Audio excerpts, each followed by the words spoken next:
Dibukanya Pelabuhan Martapura Baru Dermaga Trisakti Banjarmasin untuk mengurai kemacetan antrian truk bermuatan yang ingin menyeberang dari Banjarmasin ke Barito Kuala disambut gembira Asosiasi Pengusaha Truk Indonesia Aptrindo Kalsel. Secara mandiri, Aptrindo Kalsel menyiapkan 4 kapal Landing Crab Tank atau LCT untuk melayani truk-truk yang sudah 5 hari tertahan di jalan.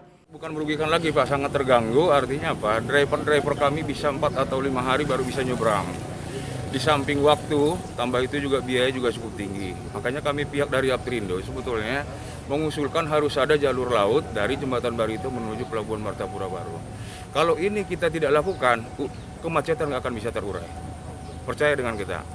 Makanya ini kita disiapkan dari Aptrindo, LCT 4 sudah kita siapkan. Lamanya waktu tempuh membuat kerugian waktu dan biaya dari 2 juta bengkak menjadi 4 juta per truk. Biaya ini untuk bayar jasa penyeberangan, operasional harian, hingga jatah preman. Yang jelas satu kali jalan kita ke sana misalnya 2 juta, kita yang biaya keluarkan juga nanti udah hampir 4 juta. Gara-gara kita tertahan, uang makan, tambah lagi preman-preman yang mengganggu dengan armada-armada kita ini kan biaya juga yang muncul, Pak. Truk-truk ini akan diseberangkan dari Pelabuhan Martapura Baru Banjarmasin menuju Pelabuhan Jembatan Barito di Barito Kuala dengan waktu tempuh sekitar 3 jam. Dari Banjarmasin, Satya Naka, Kalsel 1net.